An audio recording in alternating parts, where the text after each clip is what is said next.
오늘의 마니아는요, 이 미군보다 미군복을 더 사랑하는 분이 있다고 해서 저희가 특별히 만나고 왔습니다. 함께 만나보시죠.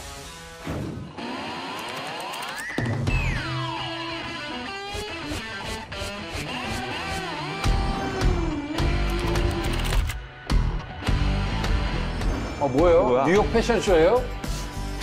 아니, 근데 화면이 약간 분위기 있는데, 이번에? 이제 FW입니까? 오!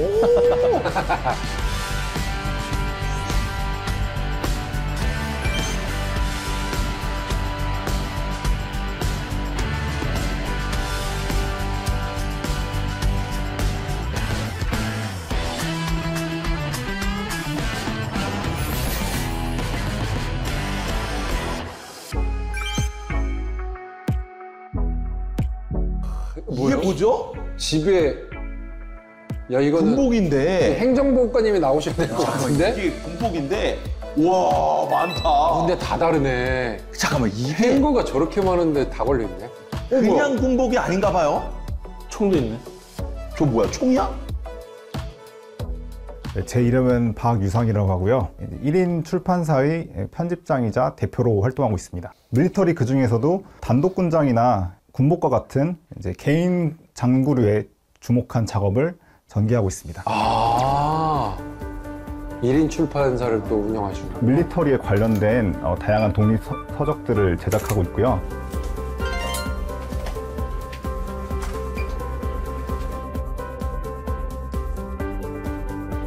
아, 재현까지 이렇게 하셨구나.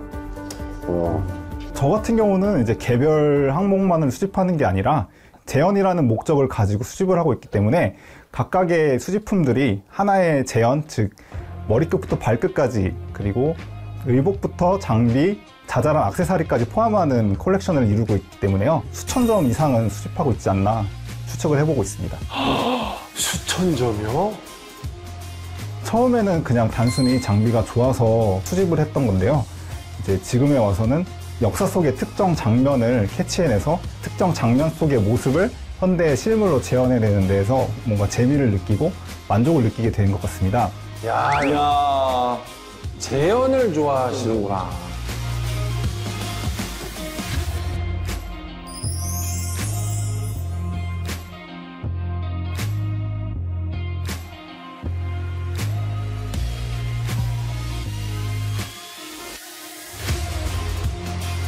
재현한 모습들, 그리고 재현에 필요한 정보들을 나 혼자 알고 있는 게 아니라 그러한 것들이 궁금해하는 사람들, 그리고 혹은 나도 정말 이런 재현 취미를 하고 싶어하는 사람들, 수집을 하고 싶어하는 사람들을 위해서 공유하고 싶어져서 그러한 공유의 목적으로 작업을 진행하게 되고 더 많은 자료와 더 많은 재현을 위해 수집을 이어나가게 된 것 같습니다.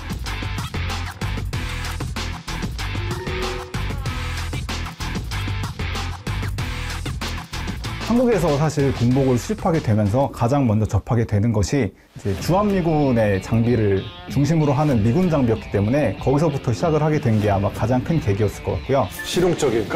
실용적이지. 맞지, 그런 게 있지. 미군은 실용에 조금 맞아요, 더 포커스가 맞아요. 있잖아요. 맞아요.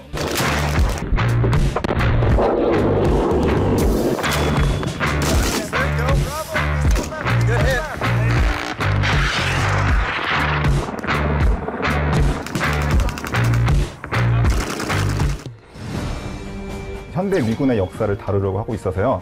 80년대, 90년대, 70년대를 상징하는 다양한 그 예전 것들을 주로 수집을 하고 있어요. 미국은 이제 유럽 본토와는 떨어져 있는 환경에서 그들만의 그 실용적인 문화를 항상 발전시켜 나왔기 때문에 이제 그런 면에서 좀 더 직선적이고 실용적인 형태를 항상 띠고 있었거든요. 그래서 그런 면에서는 외형적인 측면에서 미군 쪽에 좀 더 흥미를 가지게 되었던 것 같습니다.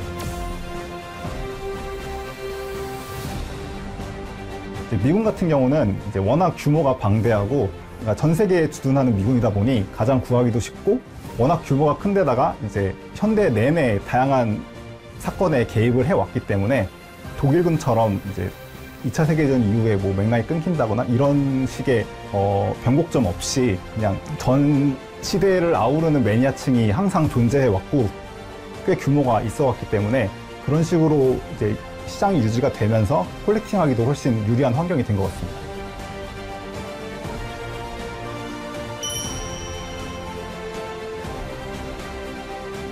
그럼 퍼티그 유니폼은 이제 작업복이라고 할 수 있어요. 그래서 미군 같은 경우는 이런 퍼티그 유니폼을 이제 작업복의 개념으로 별도로 지급을 해왔거든요.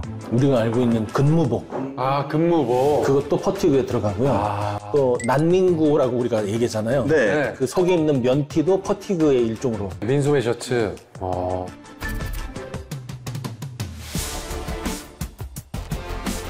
2차 세계대전을 겪으면서 이제 그 기존의 전투복들에 비해 훨씬 튼튼하고 편안하다는 게 병사들 사이에서 알려지면서 실제로 전투복으로 다수 사용이 되었어요. 이제 그러한 피드백을 반영해서 미 국방부에서도 퍼티그 유니폼을 이제 전투복으로 도입하려는 움직임이 생겨났고 결국에는 이 퍼티그 유니폼이 1950년대 들어서 새로운 전투복의 자리를 차지하게 돼요.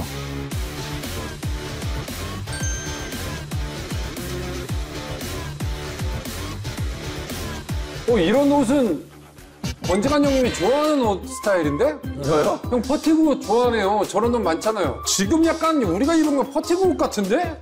좋기요. 오! 데님이잖아요. 네. 데님을 이제 도용해서 그 퍼티그 정식 유니폼으로 처음 입기 시작한 게 해군이죠. 튼튼하고 그다음에 그 젖었다가 빨리 마르고. 네.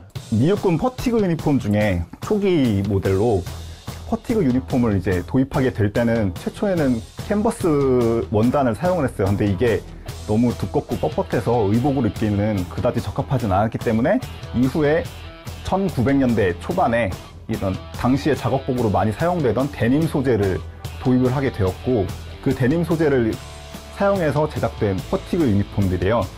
초기 모델 중에 하나로 1919년도부터 큰 패턴 변화 없이 2차 세계대전 초반까지 사용되었던 모델이고 이거는 전쟁 이후에 이 모델을 다소 개선해서 전쟁 초기까지 사용되었던 그런 데님 퍼티그 모델입니다.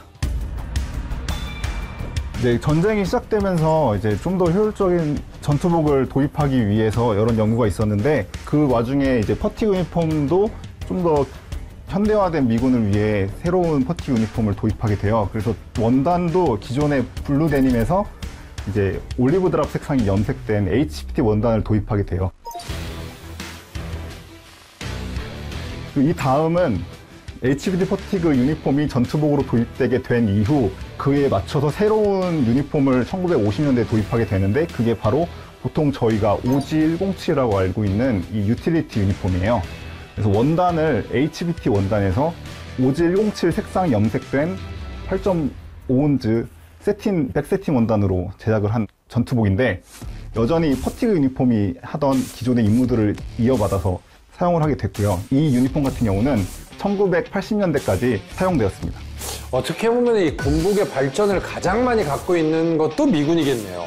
근데 또 여기에는 논란이 있어요. 왜요? 이분 그 독일파나 소련파랑 한번 같이 대담을 나눠보면 재밌어요. 그렇겠죠. 네, 아주 그 비틱입니다. 네.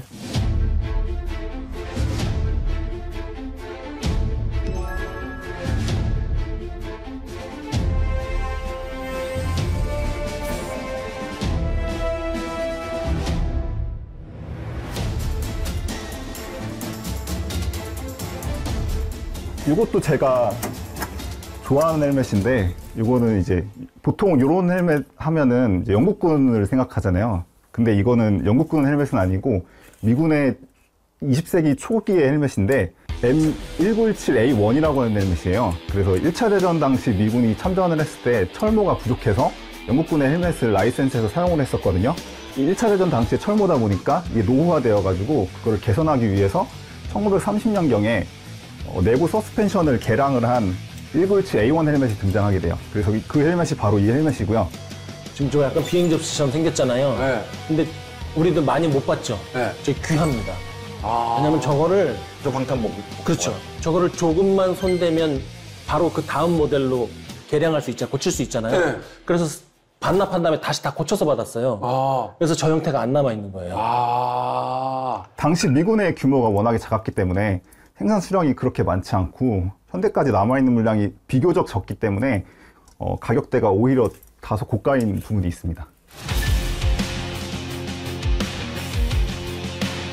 우리의 미국 영화에 나오는 군대 영화들은 다 저 헬멧이었던 것 같아요. 웬만하면. 그렇죠. 장비 개선들이 계속 진행이 되었고 그 결과적으로 등장한 것이 이 M1 헬멧인데 전근대적인 헬멧의 형태를 떠나서 이제 현대전에 보다 알맞는 형태의 새로운 헬멧을 개발하게 된 것이 1940년대 초에 개발되어서 2차 세계대전 내내 사용되었고 1980년대까지도 사용된 헬멧입니다.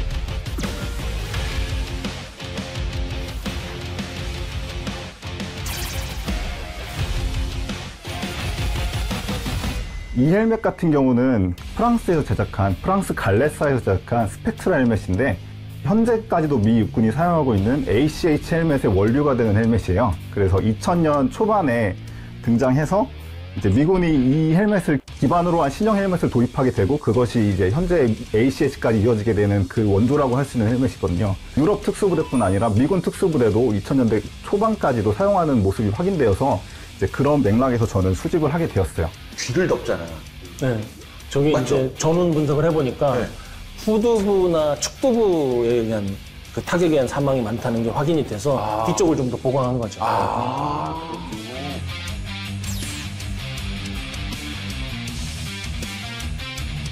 이거는 이제 요즘에도 잘 나가는 옵스코 회사의 그 패스트 헬멧인데 최신 모델은 아니고 좀 예전 모델이에요. 근데 이게 왜 비싸지냐면은 이게 네이비실에만 지급된 특별 색상 모델이에요. 그래서 이거는 회색으로 되어 있는데 회색 색상은 일반 소매시장에 내놓지 않는 모델이거든요.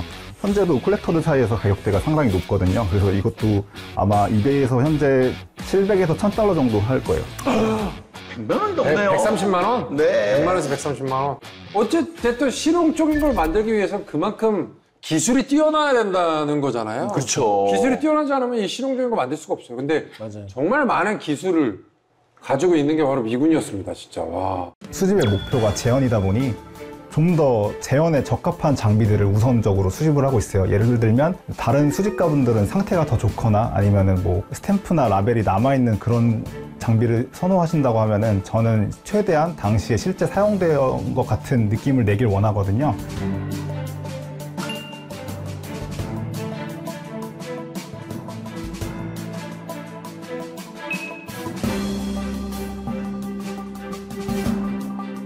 예, 이 복장은 이제 1991년경 네이비실의 함상 검문 검색 복장이에요. 그래서 1991년 당시에 이제 VBSS라는 이름으로 함상 검문 검색이 이제 본격적으로 체계화되기 시작했는데 체계화될 초기에는 이제 네이비실 일부 팀이 그 임무를 전적으로 위임받아서 해당 임무를 수행을 했습니다. 옷으로 설명드리면은 비행사용 이제 방염 소재로 된 원피스 슈트인데 좁은 함상에서 이제 활동하기에는 걸리적거리는 부분이 적어서 그리고 또한 함상 작전이라는 특성상 방염 재질이 기본으로 제공되었기 때문에 이제 여러 가지 기능성인 요소까지 포함되어 함상 작전 전용 의류처럼 사용되었고요. 이 조끼 같은 경우는 당시에는 이제 1990년대 초반, 80년대까지는 전술조끼라는 개념이 그리 널리 이제 적용되진 않았어요. 그래서 네이비실 대원들은 주로 이제 보급품으로 보급되는 유탄 발사기용 조끼라던가 아니면 비행사용 서바이벌 베스트들을 이제 파우치를 뜯어내고 자기들의 입맛에 맞게 파우치나 이런 다양한 스트랩과 수납부를 이제 추가해서 자기만의 베스트로 개조해서 입는 일이 종종 있었는데 이것도 당시의 물건 중 하나입니다.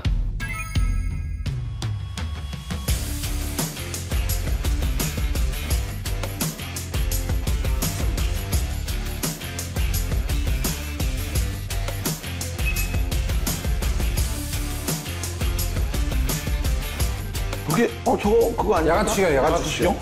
이거 같은 경우는 PBS-7A라고 하는 야간 투시 고글인데 미군의 초기 야간 투시경 고글 모델 중에 하나로 1990년대 초반에 처음 도입된 모델입니다.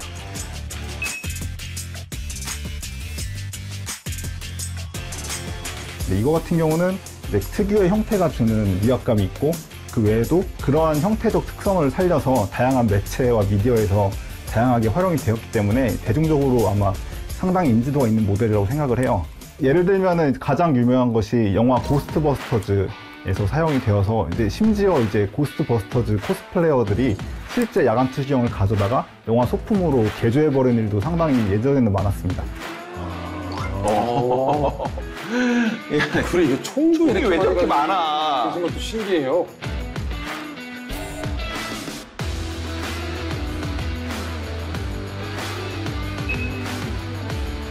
이건 PBS-17 야간 투시 스코프라고 하는데 미군에서 이제 테러와의 전쟁경 해서 처음으로 도입했던 야간 투시 조준경인데 말 그대로 야간 투시 기능이 있는 스코프예요. 배율 스코프. 주문 제작을 통해서 3D 프린트로 제작을 했어요.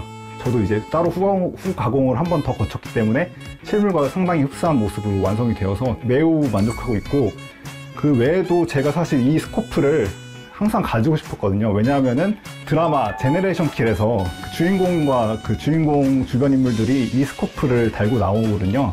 꽤나 상징적인 모습으로 사람들에게 각인되어 있는데 그 제네레이션 킬의 모습을 떠올릴 수 있게 하는 점에서도 상당히 사람들에게 반응이 좋았던 제품입니다.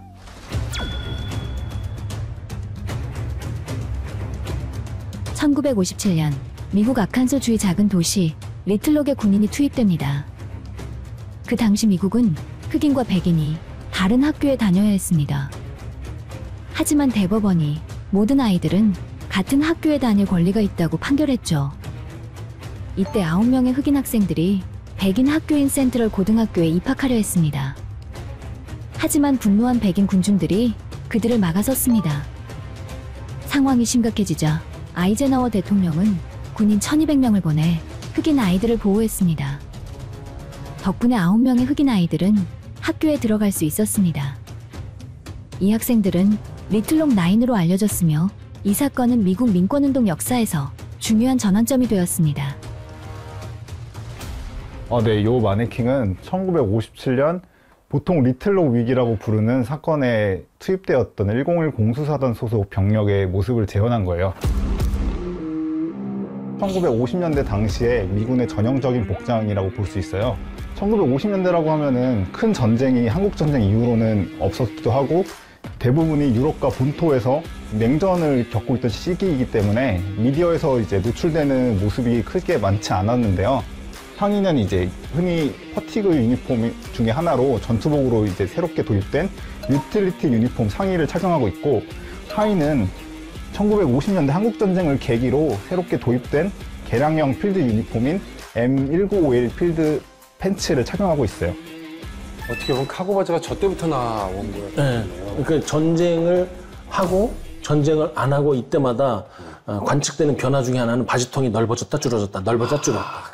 전쟁을 해보면 바지통이 딱 맞으면 쓸리고 불편하거든요. 불편하잖아요. 네. 그러니까 좀 물이라도 묻거나. 예, 그러니까 좀 여유가 있어져요. 네. 평시가 되면 이게 쫙 맞아 입거든요.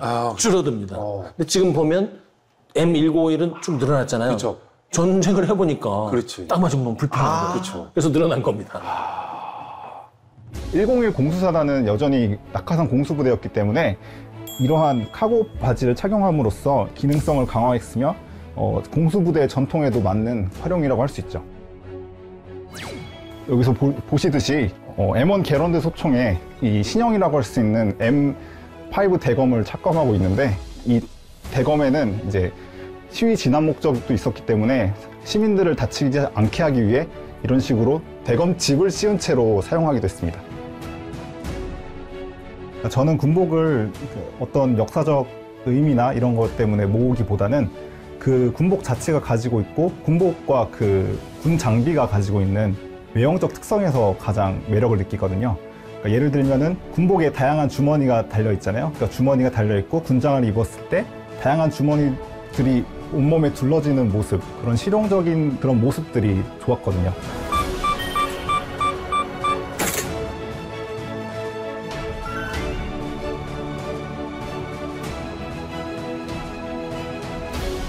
저는 미군 장비를 통해 역사 속 한 장면을 기록하는 마니아입니다. 야, 잘 봤습니다.